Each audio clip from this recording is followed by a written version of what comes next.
I'm Nico.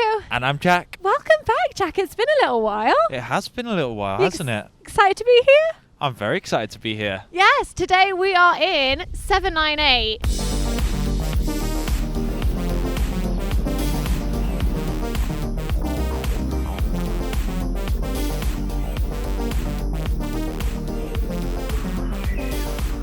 And if you've watched some of our old podcasts, you will probably be aware that we don't always pick the best time or date of locations. And today is like that. It is f***ing windy. It is so bloody windy today. So our apologies if, one, my hair is doing lots of strange things. Two, the mics go a little bit roughly. But, you know, we like to keep you on your toes, go and do some new places, right? Yeah, it'd be boring if we just did all our videos in the house, wouldn't it? It would be. And speaking of new places, that's what our video is about today. Yeah, that's the theme of today's video. So what are we talking about? So recently, we've done some travel videos. So we went to 3 different places. We went to Sangke, Langmusa, Gannan. Oh, wow. Okay, so let's speed that up. We went to Sangke, and Jakarta in Gansu in Western China. Now, we haven't actually released... we haven't actually released the Sangke video yet. That's coming next week, I believe. Maybe it's already out. Hurry my ass up and edit that. We've been super busy working on a few things. We have. Who knows when that's coming out? Anyway, that is coming out soon, so make sure you tune in to watch that. But our other videos are out, and you know, you guys have left some really, really great comments. We really appreciate that. But a lot of the comments seem to say like, "Oh, I've never heard of this place," or like, "Oh, I've not been there. I want to go there." Like these kinds of comments. Or how do you get there? How do you get there? And it made me kind of have a little think. I thought we'd talk about that today, and I'm hoping that this podcast will motivate and inspire you to go to some places that are lesser known, off the beaten track, and do some research to find some of these awesome places. Yeah, I mean, when I was editing those videos, I actually was like, oh, wow, I feel so motivated to go to these places. Wow, this is so cool. And I was like, oh, actually, I did go there. It's just, but it brought back all the memories for me. We had a lot of fun. Oh, I am freezing. Are you? Yeah. I'm quite warm My hands now. are quite cold. Are you I always have cold hands though. What happened though, Jack? Oh, I thought I'd lost my cable, but I found my cable.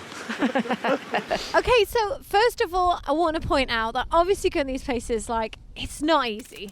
Oh, it is not easy, that's for sure. No, and like sometimes you run into trouble whilst you're there. Sometimes you run into trouble before you even go. Like, for a foreigner in China, it's not easy to find these lesser known locations. Yeah, sometimes it's like easy, I would say, as a foreigner to find them online. You hear word of them on Instagram, you maybe see a location tagged, Yeah. but then it's not actually easy to execute it. How do you actually get there? How do you make it happen?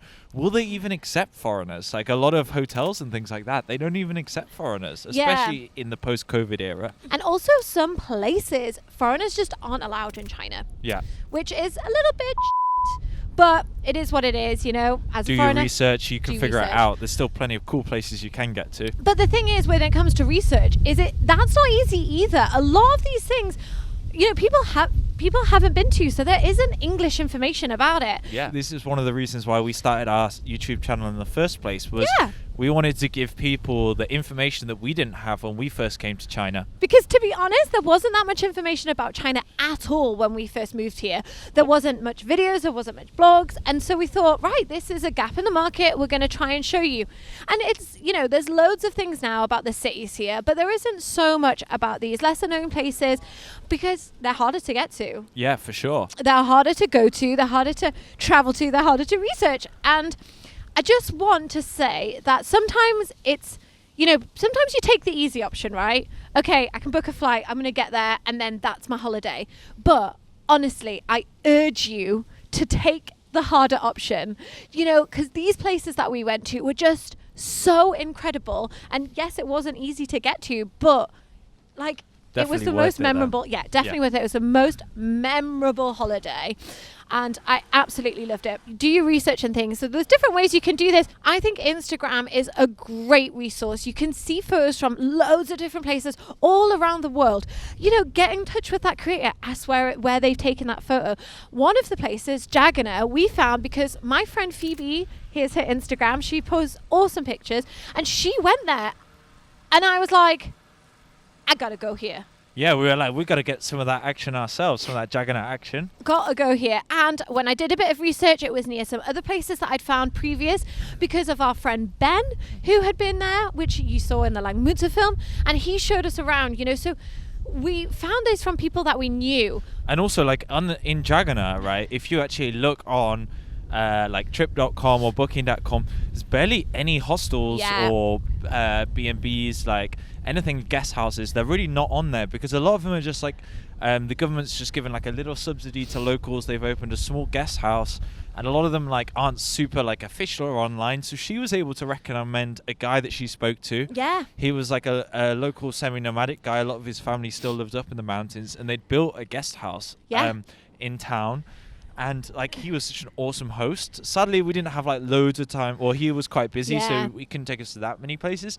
But he still gave us some tips on where to go, and we were able to experience it through like a local's eyes, which we wouldn't have got if we'd just booked on booking.com or something. And I would so windy. So that's another point that I wanted to make, actually, is if you can, wherever you go, even if it's to a city, try and find a local place to stay. Don't go for a big chain. Yes, they might be more comfortable. You might, sometimes it can be risky, but like these homestays are so great because you get to know the person that lives there. You get a local's point of view, and it just makes your stay just that little bit more interesting. Enjoyable and interesting. So you just got up and come to their tent, and they've got some milk tea on, and this is the fresh milk from the yaks that you saw the milk this morning. It's very warming and very fresh. So sometimes as a foreigner here in China, you can get stuck in a little bit of a bubble. You can get stuck in your comfort zone, your safe spot. Yeah, totally. It's so easy to fall into that trap. Just going to the same restaurant. Eating the same thing. Same hotel chain that you get familiar with. Yeah, but even if you're not foreign, even Chinese people do the same sort of thing. That you get into a rut. People around the world, they do it. What I just want to urge you, get out of that comfort zone, because you will just find so much more.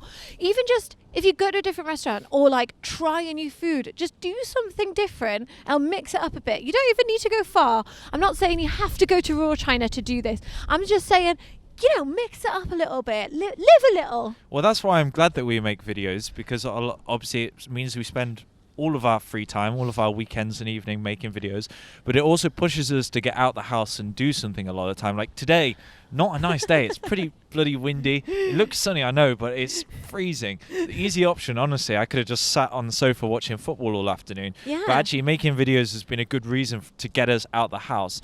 And It's and also it makes me research interesting things to show you interesting things. So it really pushes us. It pushes us out of our comfort zone. Speaking of pushing ourselves to do something, like when we went to Jagannath, I don't know if you've seen the video. If you haven't, check it out here. We went on a 10-hour hike. Oh, that was epic. Like 1,000 meters of altitude. Oh, it was just an epic day hike. 10 hours. Now that would be tough for anybody, right? And we've done hikes before, and we've done day hikes, we've done multi-day hikes, but that was before I had knee surgery.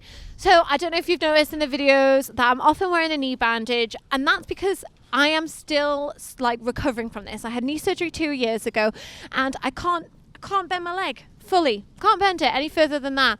So that was a real challenge for me. You did very well, though. And I think it would have been a challenge for anybody, but I'm so happy that we did it because it was just such an achievement. We got to see these amazing views, and I just felt really, really good after it. Yeah, it's a great sense of achievement, right? And I think that's the thing.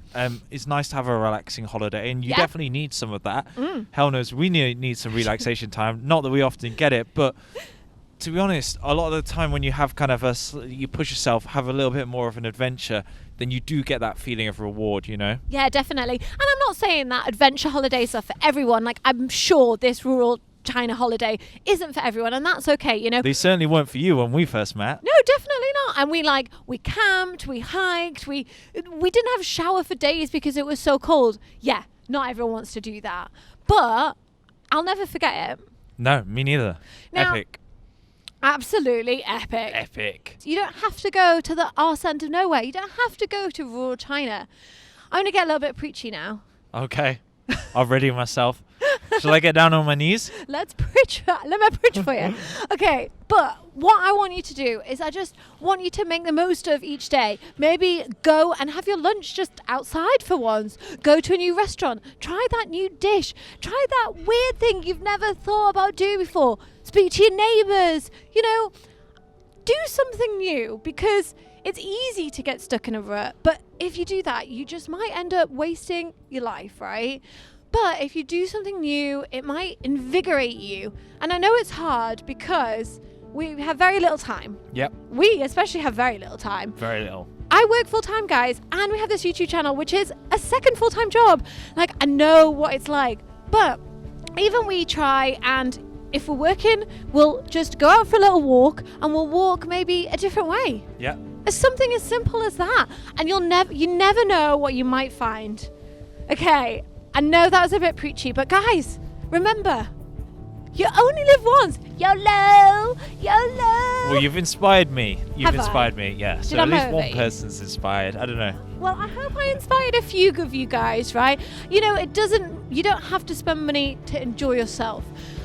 I don't know the point of this podcast, but I hope I've encouraged you to get out your comfort zone a little bit, okay? I think it's a little bit cold, and I am not in my comfort zone at all right now. It's freezing. Let's go and get a nice hot drink. I hope you've enjoyed this, guys. Like, comment, subscribe. We'll see you next time. Bye. Bye. Oh, and check out the videos.